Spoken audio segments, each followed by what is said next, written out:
everyone. Thanks so much for joining us today for our No Stupid Questions podcast. I'm Dr. Kim Bissell, the Southern Progress Endowed Professor in Magazine Journalism and the Associate Dean for Research in the College of Communication and Information Sciences, or CNIS, at the University of Alabama. And I'm Dr. Annalisa Bowen, an Assistant Professor in the Department of Communication Studies, also at the University of Alabama, and we both work in the Institute for Communication and Information Research, or the ICIR, at UA. So I'm going to turn it on you, Kim. What is the last book that you read, or what are you reading right now? Such a good question. Well, I have to say I kind of made a mad dash through The Other Mother by Kate Hewitt, and I finished it last night. Such a page turner. And I'm also reading Outliers for one of the classes that I'm teaching. Oh, cool. All right. So my next question is, when was the last time that you made a book? Not like authored a chapter in a book, but actually constructed a book. So, okay, never. I mean, I think I might have done one, like drawn one out and colored it in with my crayons in second or third grade, but making a book, not so much. Me either. But our next guest has, and like, who's done that? I didn't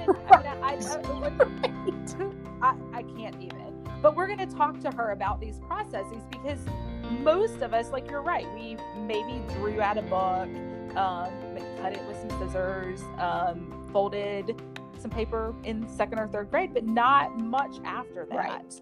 And I knew that book arts existed as a discipline, but I truly did not understand the creativity plus research plus construction skills that go into this process. And as researchers, we often have conversations about what journal we want to target to disseminate our findings.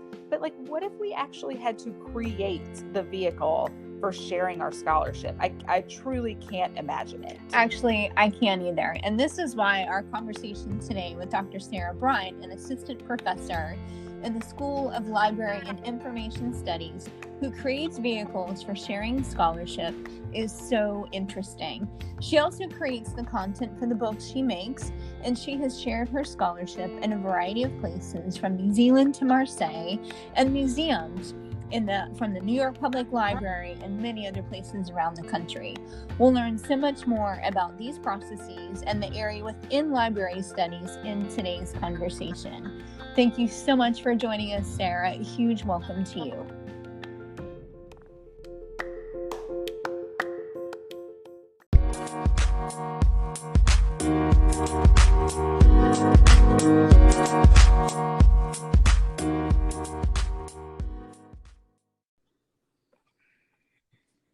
Thank you for joining us today for our weekly episode of No Stupid Questions. I'm Dr. Kim Bissell, the Southern Progress Endowed Professor in Magazine Journalism and the Associate Dean for Research in the College of Communication and Information Sciences, and I'm Dr. at the University Bowen, of an Alabama. Assistant Professor in the Department of Communication Studies, also at the University of Alabama.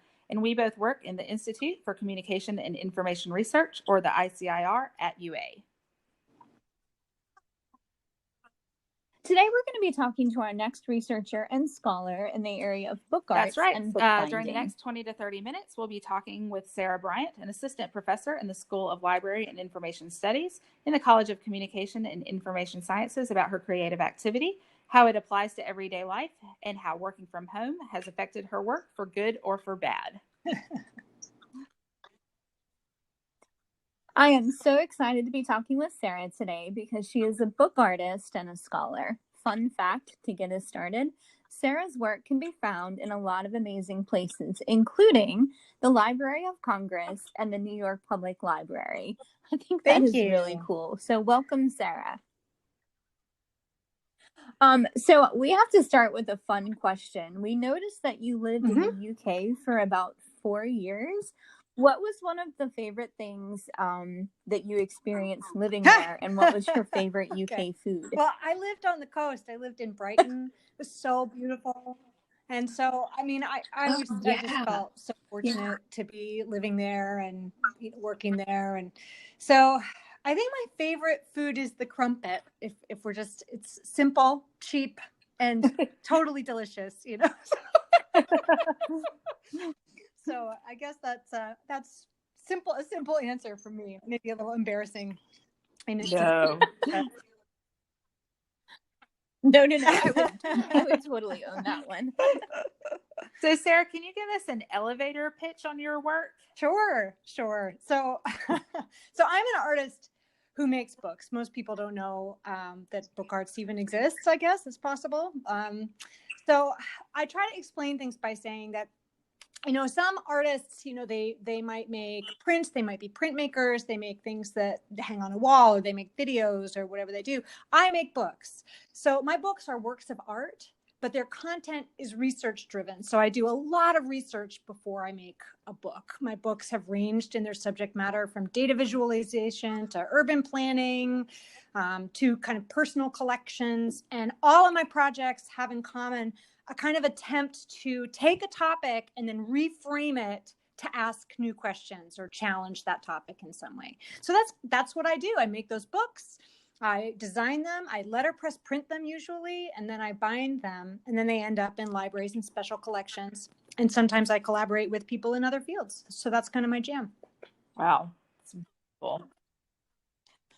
So to break this down for people, you're not talking about making a book that's mass produced that we can buy from Amazon. I'm talking about making like 50 copies of a book. So I make very small editions. 50 copies. They are editions. So they're identical copies of the same book. So a book cycle might take me about 2 years. So from starting to think about what I want to make the book about, to researching that topic and talking to experts, and then sort of translating it into a sort of creative endeavor. So not everything is the right topic for a book. Some things are too broad. Some things are not complicated enough. You have a lot to think about when you're making a series of spreads. And a lot of my work is, a lot of the books are very visual. So there's some text, but there's imagery that I print using kind of traditional printmaking and letterpress techniques. So if you had to come up with a headline for one of your more interesting pieces of work, what would that be? Or it could be how about this? A title. A book made of cement and glass. Yeah. Oh, I like that. Okay, but now you're going to have to elaborate on that. So one of my more recent projects that I was working on here is called The Radiant Republic. And it's a book about urban planning and ethics. And I basically took two texts, Plato's Republic and Le Corbusier, 20th century architect. He wrote a text called The Radiant City. Both of these texts are talking about using city building as a way to talk about ethics and sort of forced morality. So it's kind of weird subject matter. And so I mashed them together. I excerpted text and recombined it to make this narrative about city building. And because the project was about architecture, and especially because Le Corbusier, was building using a lot of glass, concrete, that kind of stuff, I decided I wanted to use those elements to create an enclosure for this text. So I printed the text on paper, and then I bound it up. But then I made this box that has cast cement platonic solids, which is something that both Plato and Le Corbusier were interested in, and then a pane of glass that the book would sit on top of in this wooden box. So I did 50 copies of this book. It almost killed me, really. But the project, I really wanted it to be architectural. I wanted to use these materials that were referencing the subject matter in some way. So that is that book. And I should say I print these books under the name Big Jump Press. So much easier to understand what I'm talking about when people can see images of what I'm doing. It's a very visual thing. And all of those things can be found on bigjumpress.com. So if people are interested in what on earth I'm talking about, they can find pictures there. Wow. That's fascinating. That's really fascinating. How did you get to this work? How did you get started? Well, with every book, I start just by taking note of what I am interested in, right? Like what catches my attention. So, and all my books are so different. This is the first time I've done a book about architecture. And I have to say, I always try and speak to as many people. I talk to people at the University of Alabama who were working in philosophy. I talked to a friend who's in architecture at Hobart William Smith to make sure that I was on the right track. So there's a lot of conversations that happen to make sure that I'm on the right track. If I'm not directly collaborating with somebody, which I also do, I want to make sure that I'm at least informing myself by speaking to people who know more than I do about the subject matter that I've chosen. So this book was really a project that I started after the election in 2016. So I just moved to the US from the UK. And in the UK, I had been there during the Brexit vote, which was, for us, a devastating vote. So we were, feeling very sad about that. And then we came to the US and we had kind of a similar experience. So it was like a bumpy entry, so I guess I was thinking a lot about the way that what is like truth and how can you manipulate truth?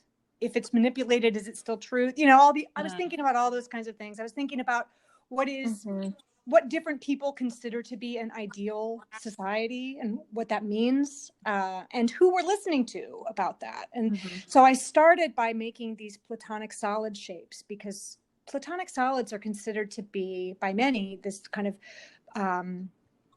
example of perfection of form. And so something about that seemed to me to be related to this idea of an ideal, but you can't make a perfect object. So there's all these people who are downloading templates of platonic solids and making them, and they're, you can't make something that's perfect. You can't build a perfect city. You can't design a perfect society. So these were the things that I was kind of thinking about. The platonic solids led me to Plato, who wrote about them in Timaeus, which was one of his dialogues. And that led me to just the idea of, into more Plato, reading about the city, thinking about the city. That took me to architecture. That took me to Le Corbusier. So I kind of go on a long meandering trip during the design phase.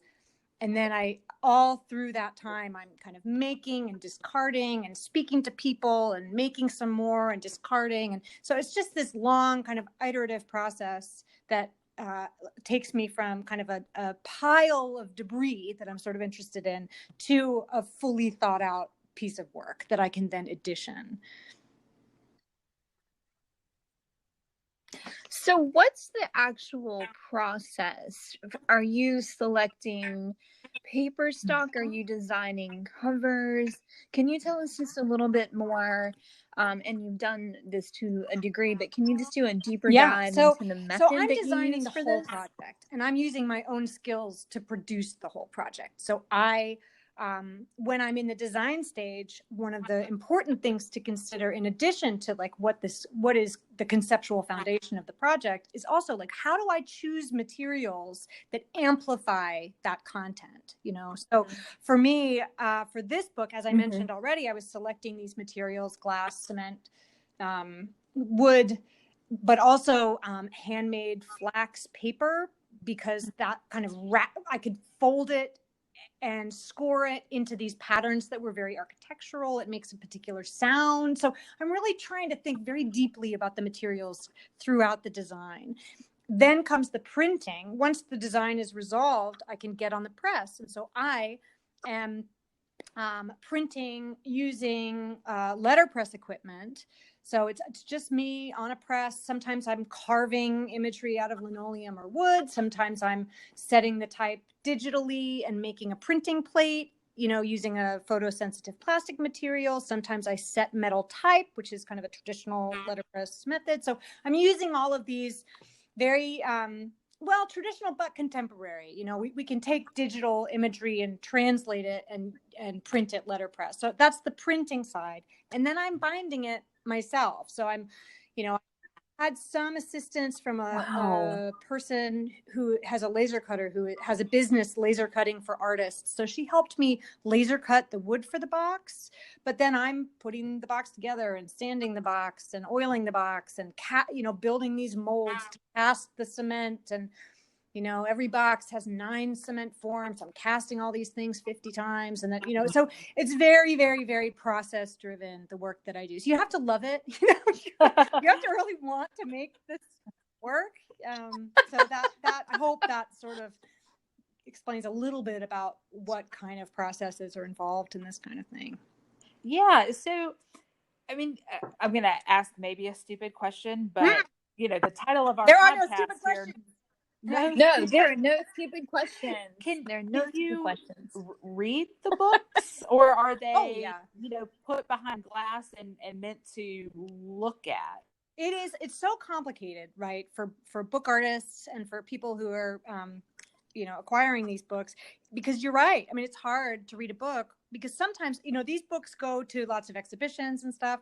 And then, they're behind glass. It's like, what is the point really, of that? But there are some exhibitions where they are able to be handled. Whenever there is an opportunity for them to be handled, I always say, yes, you may handle this book. I mean, they're expensive books, but I want people to touch them and feel and read them.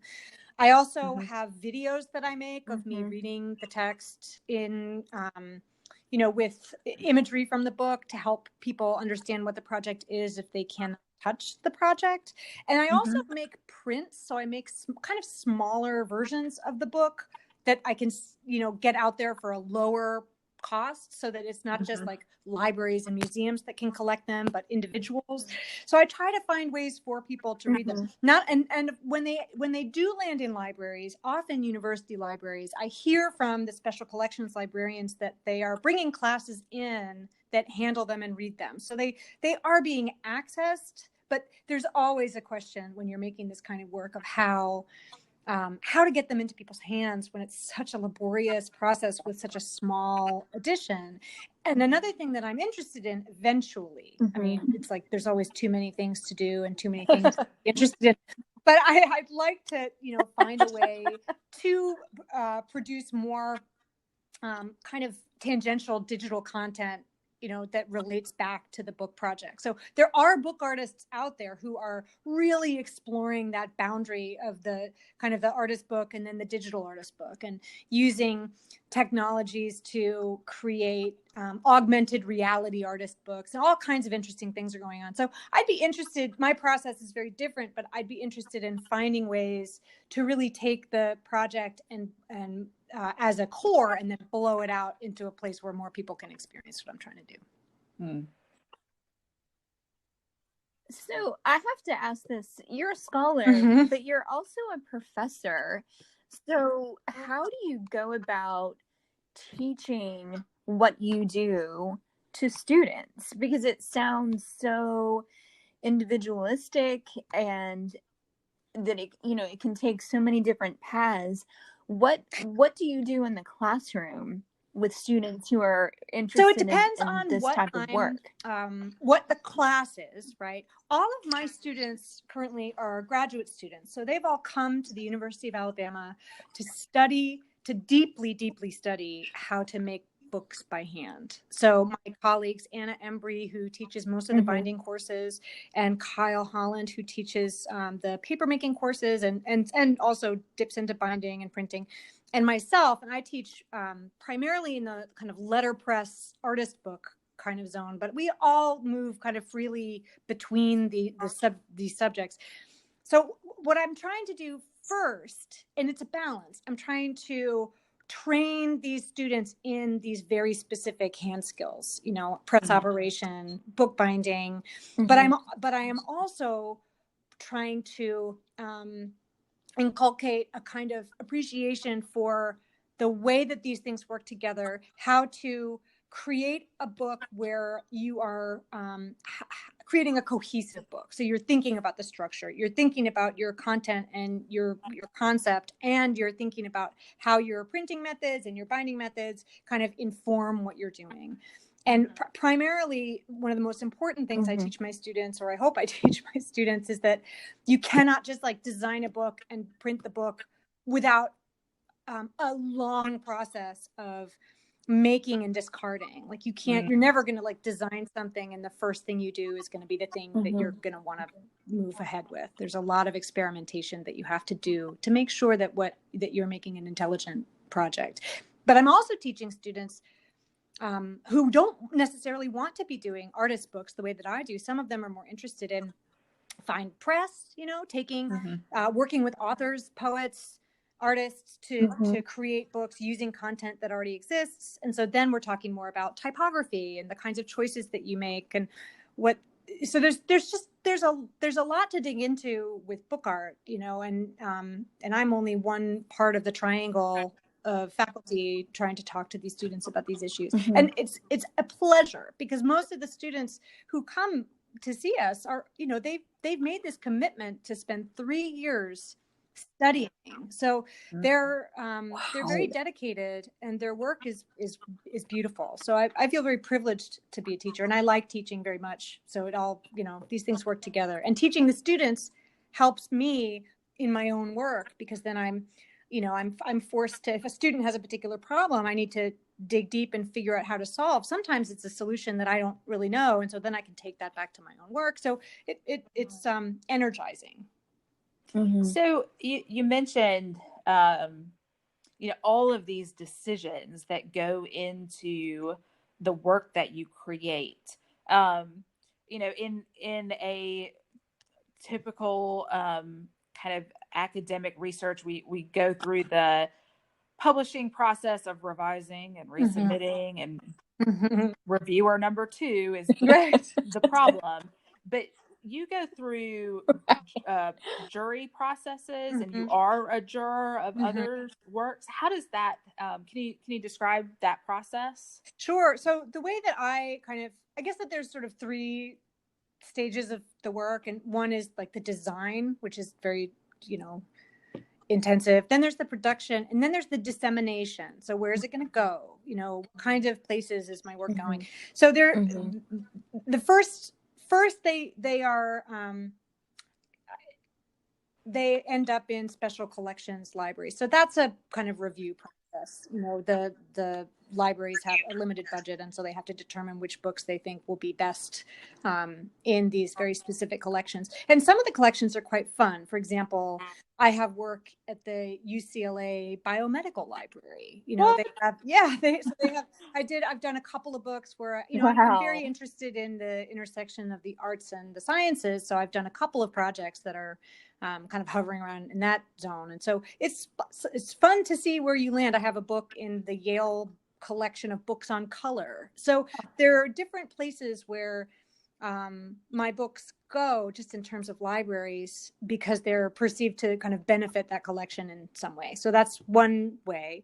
The other is that they end up in juried exhibitions or invitational exhibitions that are curated. So in both of those situations, I'm either submitting to a jury a book project or a couple of book projects, and then that goes through a kind of review, and a certain number of the entries are accepted, and then they're exhibited, you know, in a place. So that, and then there's a series of maybe prizes for some of that work. So that's one way. And I think that that's probably the closest parallel to the kind of journal article. You know, it's hard to find, I mean, I'm an artist, right? So my work is different from the majority of my colleagues within the College of Communication, just in terms of what I'm making and where it's going. But there are still, you know, standards and review processes that, you know, can indicate to me that a work is successful or unsuccessful.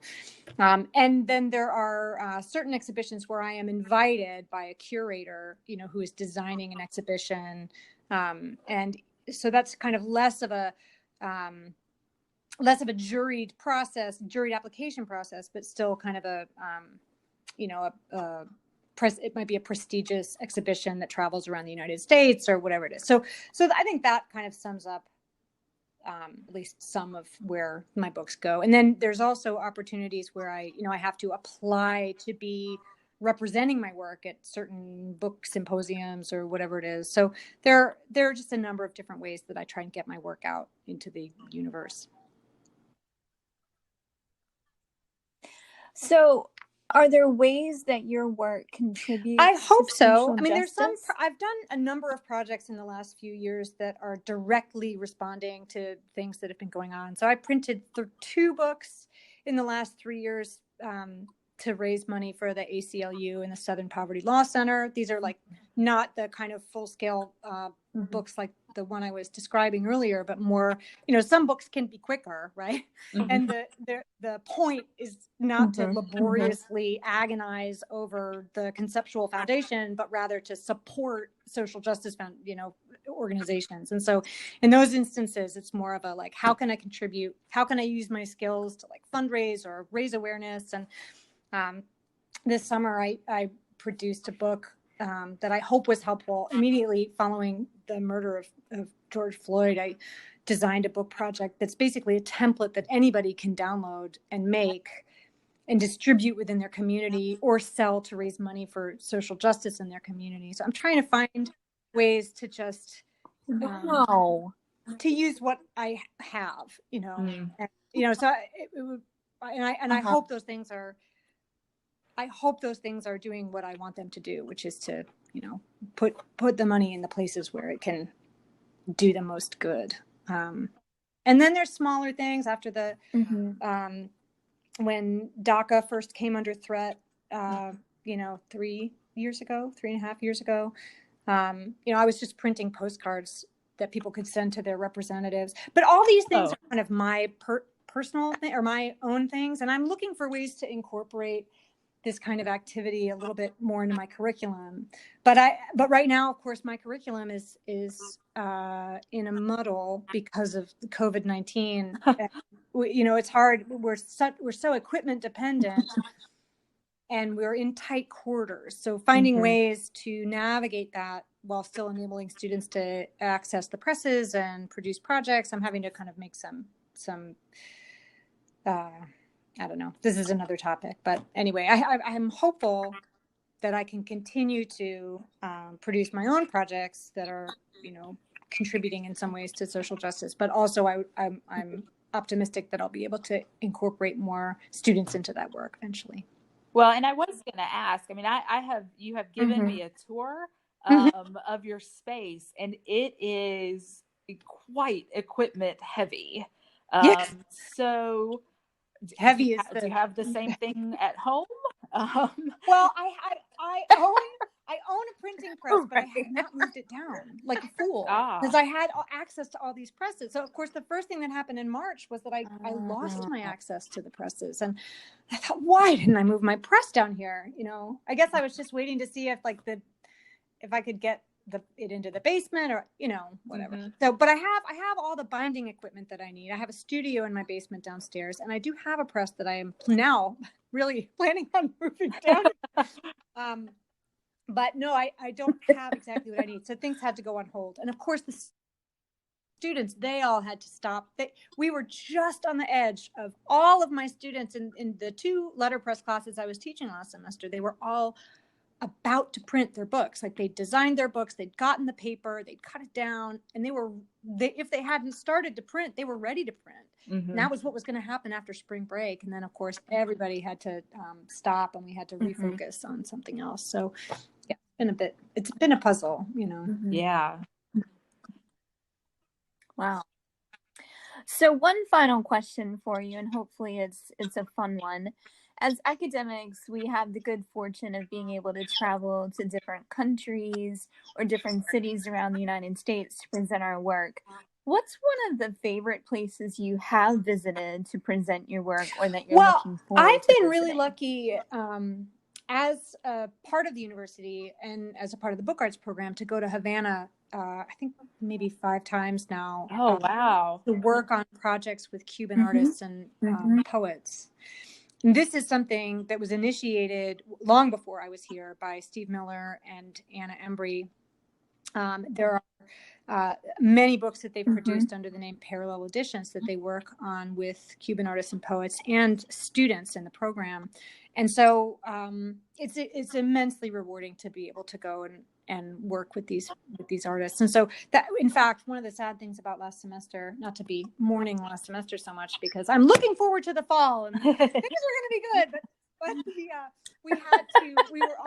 were about to go to Havana. We had 2 books in production with 2 different artists and a poet, and we had students who were ready to go down, and we were very excited, and that all had to be put on hold, obviously, right? Mm-hmm. So we're looking forward to, I'm going to, finish printing those books this fall and maybe into the spring. And then we're hopeful that eventually, we'll be able to get back down there and take our students down. So, but those trips to Havana have just been wonderful, absolutely wonderful. So I feel very lucky, and again, it's the work of building before I came here. So I'm fortunate to kind of inherit this relationship with this, with the Taller Experimental de Grafica in Havana.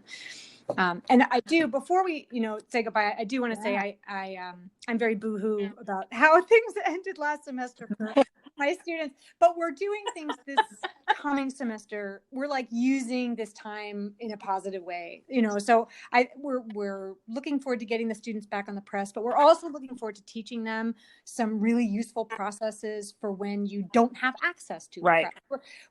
I'm going to go, I'm definitely doing letterpress with my students in the fall, but we're also going deep into digital typography and different ways that you can approach printing. So we're moving ahead, and we've got our best foot forward for the book arts.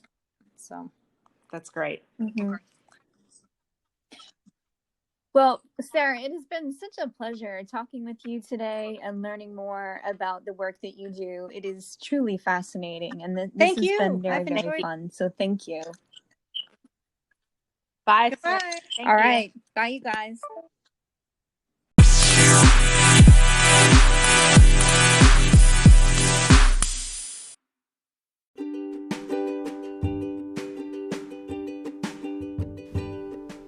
Thanks so much for joining us today in our conversation with Sarah Bryant. I have to admit, I learned a lot today, and I truly never fully appreciated how much time and thought and work and effort goes into the creation of a book. Next week is election week, and so we're going to be talking to one of our political communication scholars all about the election and the way politics can play a role in relationships. This is really going to be a fun one. Thank you so much for joining us this week and every week. And if you don't mind, please leave us a rating because it helps other listeners find the podcast. See you next week.